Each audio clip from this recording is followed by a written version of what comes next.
Baby love, Yeah, what up? how's the tortilla soup? It's so good. It's so good. It's so good. How do you rate it, honey? It's too hot. Hot soup is the only way to have soup. I don't like my soup hot. It's so weird. I like my soup so hot. It needs to be scalding hot. If it's not scalding hot, I don't want it. Make my food too hot. But excellent. You like it? How do you rate it? 10 out of 10. Should our Sisterfrenns make it? Oh, yeah, sure. But unfortunately, because you've made so many good soups, this is no longer my favorite. That one's no longer your favorite? It's no longer my favorite! What's your favorite, honey? What's the one you made for me the mushroom soup. I don't even like mushrooms, but that's... This is a man who, on the dating app, said he did not like... I did say... Why you put me on blast like that? Olives or mushrooms and pineapples on pizza. But let me tell you, 2 weekends ago, he was fucking up the pizza that I made with pineapples on it. But the mushrooms soup? And now you eat mushroom soup? We don't even be talking about this. Soup is good. The mushroom soup's better than this? I don't even need this. I need the mushroom soup. Even though this is good. This is excellent. Wow. But that mushroom soup, though, was like that. Wow.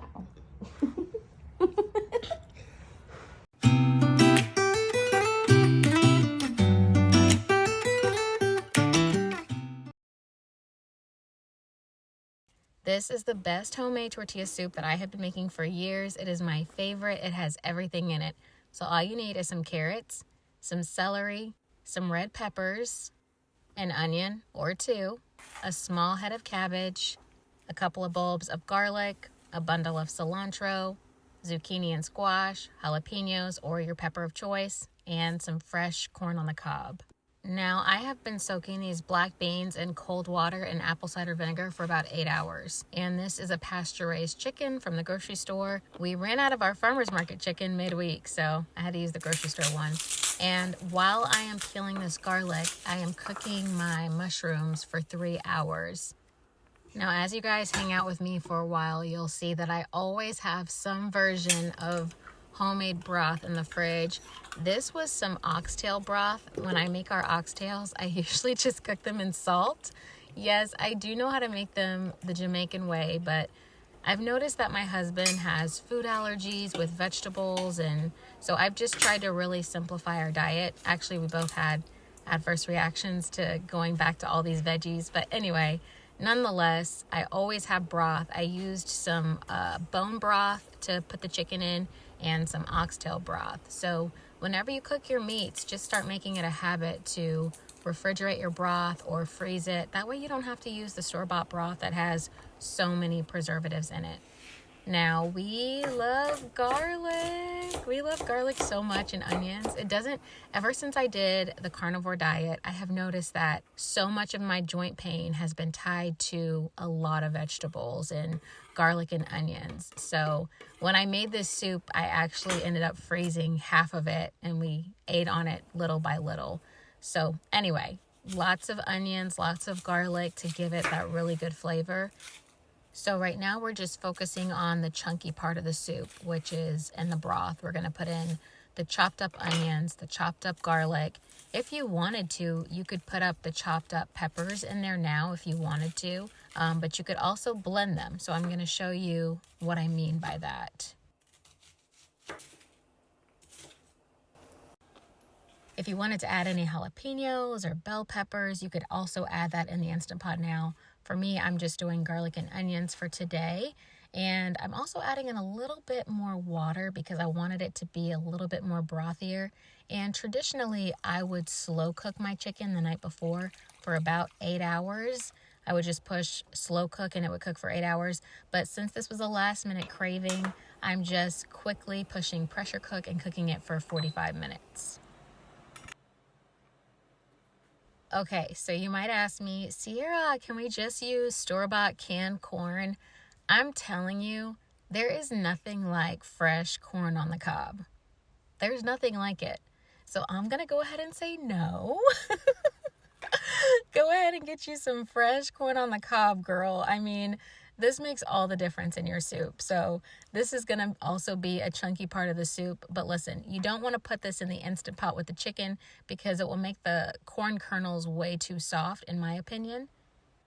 Mushrooms have a lot of anti-nutrients in them and they can be really hard for people to digest. So I've been practicing cooking them for about 3 hours. Usually I'd put them in the Instant Pot, but since this was last minute, again, I just cooked them on the stove top for 3 hours while I was recording the video.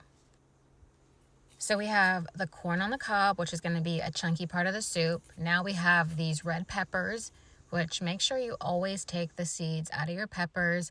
I don't know if you guys have done a lot of research on lectins, but there are lectins in jalapeno pepper seeds, bell pepper seeds. There's even lectins in beans. So whenever you make beans, you really want to make sure you're pressure cooking them. So I like to have this really beautiful red bell pepper as a part of the chunky part of the soup. And like I said, you could also blend some of the pepper, which we're going to get to the blending part later. Also, for part of the chunky part of the soup, we are going to have some carrots. So I just peel the carrots, chop them up, and then I cut them into fours. My husband always asks me, how come you don't use the food processor? I don't know. For me, I just find cutting up and chopping up things very therapeutic. I think it's a really nice mindfulness activity. I used to deal with a lot of really bad anxiety, and it was just something that I could put my focus into when you're focusing on doing something. And I feel like we also live in a world that's always trying to make everything so quick, and fast. So I like to really just take my time in the kitchen, and I find it very therapeutic. So I never actually use my food processor. But no shade to you if you do. You do you, girl. So anyway, this is the chicken broth part. Now, this is why I would actually recommend slow cooking the chicken the night before, because in the morning, the broth would just be warm. But since the chicken is done, it's piping hot. As you can see, I have poured it into a really nice big stew pot. Shout out to my mama who got me this pot years ago. It comes in handy for a really big soup like this. So I am going in and I'm just shredding the chicken, which is a little hard because it's really hot, which is why you should do this the night before. And then I'm also going in and I'm pulling out the chicken skin. Now, I try my best not to waste. I have been wasteful in the past and thrown the chicken skin away.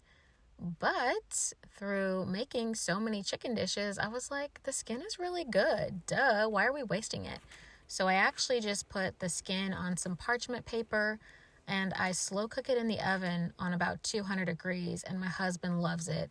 It's like crunchy chicken skins. This part is totally optional. You are more than welcome to just throw the tomatoes in your blender when we get to the blending part, but I've actually started to blanch them before to take the skin off and to try to get some of those seeds out. I noticed when I went on the carnivore diet, sorry to keep bringing it up, that tomatoes were huge in giving me really bad joint pain. So I've had to back off the tomatoes, but I definitely encourage you, if you have time when you make this, instead of throwing that whole tomato in there, go ahead and blanch them in hot water for about a minute or two. Put a little X at the bottom of each tomato, put them in hot water, and then the skins will fall right off, as you can see.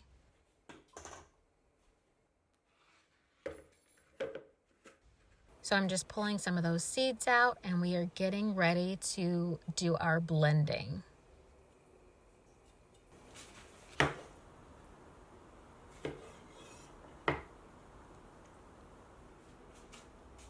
Before we get to blending, let's go ahead and rinse off our black beans. We want to get all that apple cider vinegar off and any bits or pieces that were in the beans. So I just rinse them off in nice cold water.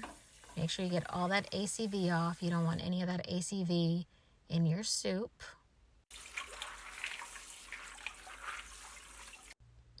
And then we're just going to pressure cook them. We're going to just put them in the Instant Pot. I didn't even wash my Instant Pot out. It still has some of that chicken flavor in there. That's totally fine. And then I'm just pressure cooking them again for 45 minutes. This video is not sponsored, but in case you guys haven't noticed, Instant Pot is where it's at. It is without a doubt one of my favorite kitchen gadgets.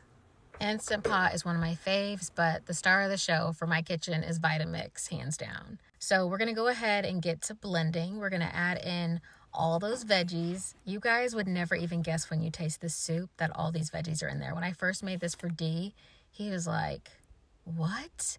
So we're adding in those cooked mushrooms. I'm adding in the broth. I cooked them for 3 hours. These videos take a long time. So then, as it is blending and my blender's getting full, I'm just adding in the broth to the chicken pot. You know, the stock we made?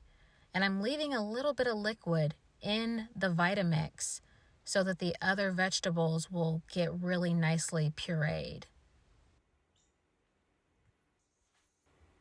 I'm peeling the zucchini, peeling the squash, and then I'm de-seeding those jalapenos.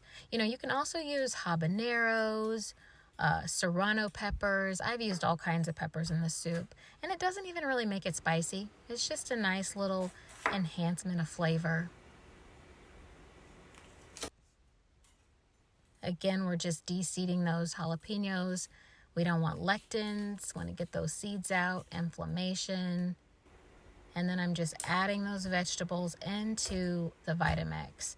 And like I said, as the Vitamix gets full, I pour some back into the stew pot and then just keep blending, leaving a little bit of the residual sort of tomato loose consistency.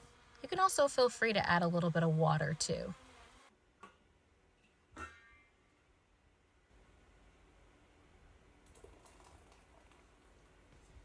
Can you guys see that really beautiful color?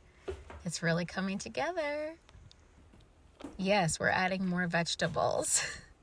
In case you're wondering if this soup makes you regular, yes, it does do that too. So anyway, we're going to go ahead and add a small head of cabbage. I'm actually giving cabbage another go in the garden this year. Last year, the worms ate it all, but my cabbage is doing really good in the garden right now. So I'm just adding in the cabbage. We're going to also add in that bundle of cilantro.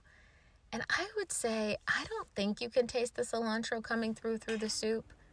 But if you're one of those people that has that, I was going to say disease, where cilantro tastes like licorice or something to you, maybe just don't add it.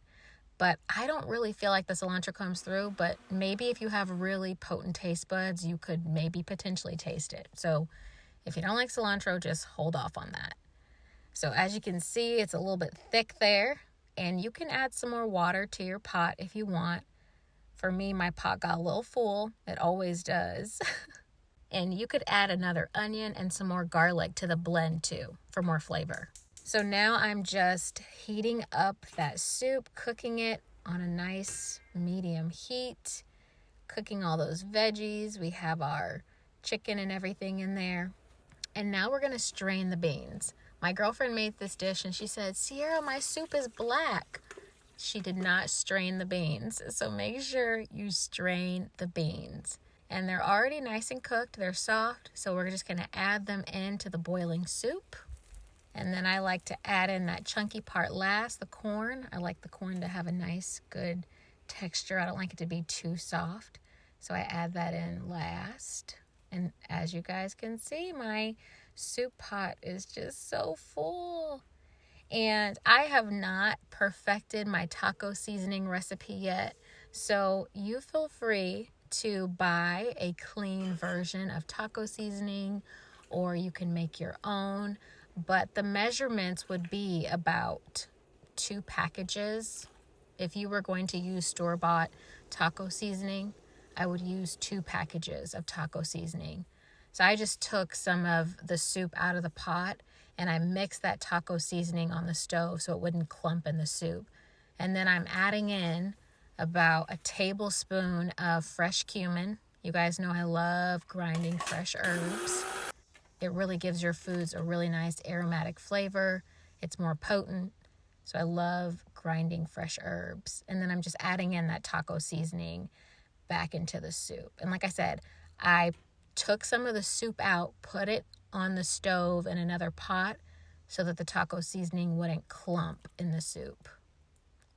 And I'm just kind of jiggling it so that it will mix well. But isn't it beautiful? Isn't it beautiful? It's so beautiful and so nutritious. I never even got a chance to record when it was done because Dee and I had eaten half of it. So this is the finished product. If you want to see more tortilla soup and how I've done it in a different way, you can also go look at my other video, the best tortilla soup and friendship, where I talk about friendship. But enjoy this soup. It is absolutely delicious. It is a family favorite. I promise you, everyone will love it. Get it into your kitchen rotation this winter. You can find the full write-up on sisterfrennn.com.